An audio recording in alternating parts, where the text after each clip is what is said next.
Hola una altra vegada. Ara anem a fer un poquet de valencià. És molt fàcil el que anem a fer avui de valencià.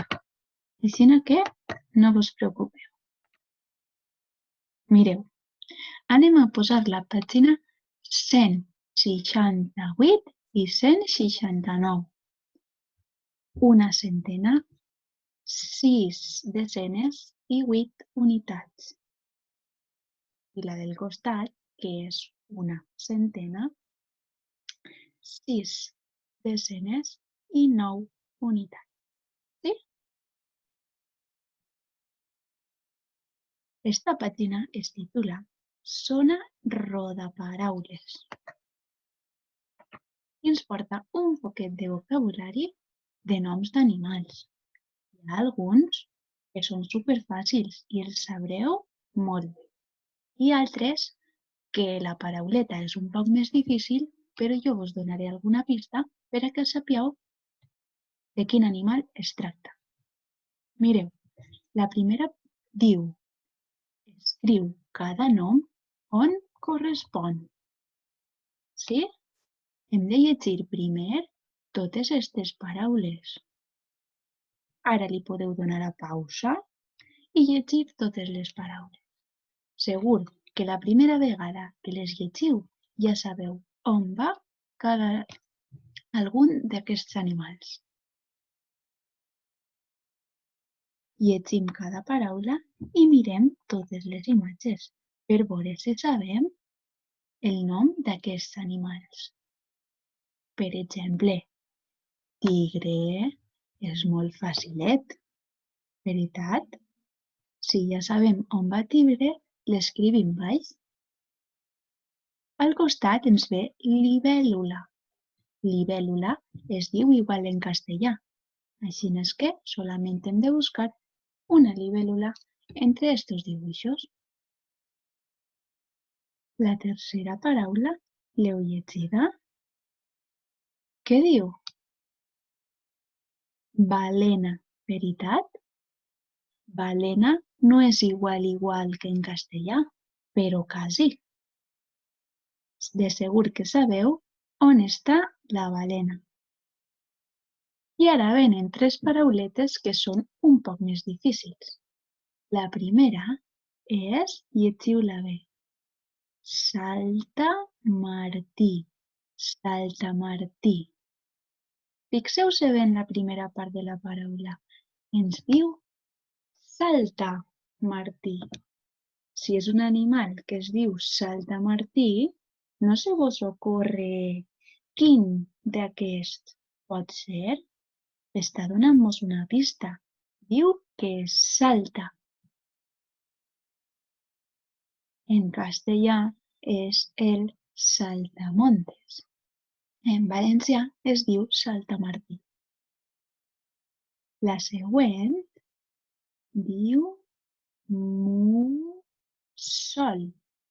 El mussol és un au que ix sobretot per la nit. I l'última és la panderola.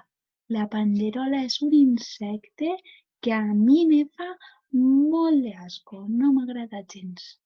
Si veig una panderola per terra, mare meua, quin asco que me fa! Jo crec que a quasi ningú li agraden les panderoles. Crec que ho heu endevinat. Una panderola és en castellà una cucaratxa. Així és que ja sabeu, cada paraula baix del seu dibuix. L'activitat 2 és mega fàcil, perquè diu: quin dels animals anteriors nada? Hem de mirar quin nada en l'aigua i escriure ací el seu nom. Recordeu que s'escriu dins de la pauta, és a dir, entre una línia i l'altra, i que hem de començar a escriure la resposta en majúscula i acabar en puntet. Este d'ací és un poema. Ens diu l'enunciat. Llig el poema i completa el dibuix. Quantes coses hem de fer en aquest exercici? 2. Llegir el poema i completar el dibuix.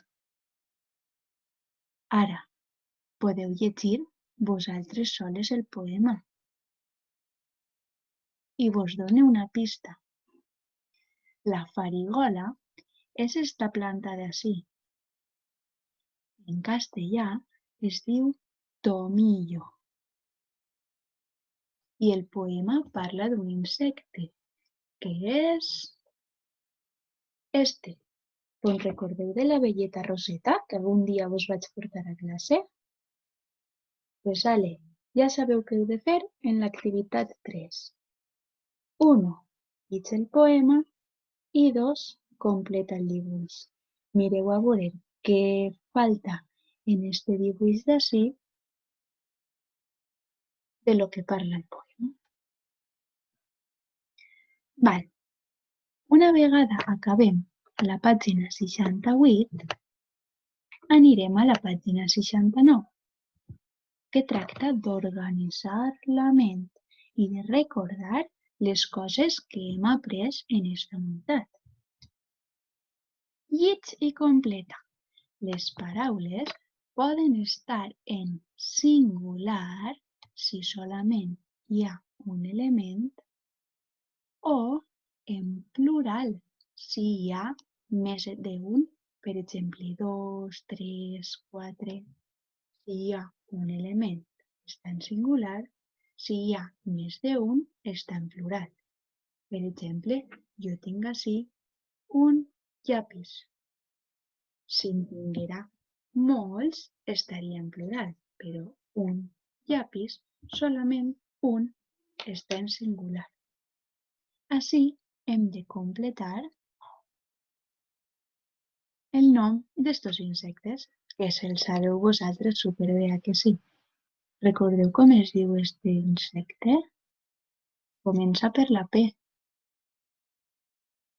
I és la papallona.